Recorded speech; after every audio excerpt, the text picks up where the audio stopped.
కూడా ఆయన సంచరించారని చరిత్రలో ఉంది.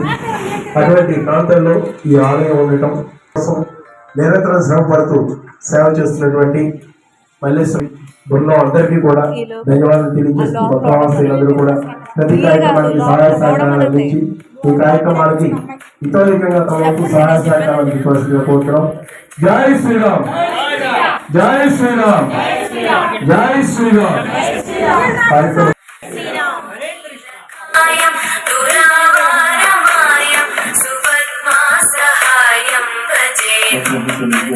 కార్యక్రమంలో పాల్గొన్నటువంటి నాలుగు కార్యక్రమాన్ని సుసంపన్నం చేసినటువంటి కళాకారులు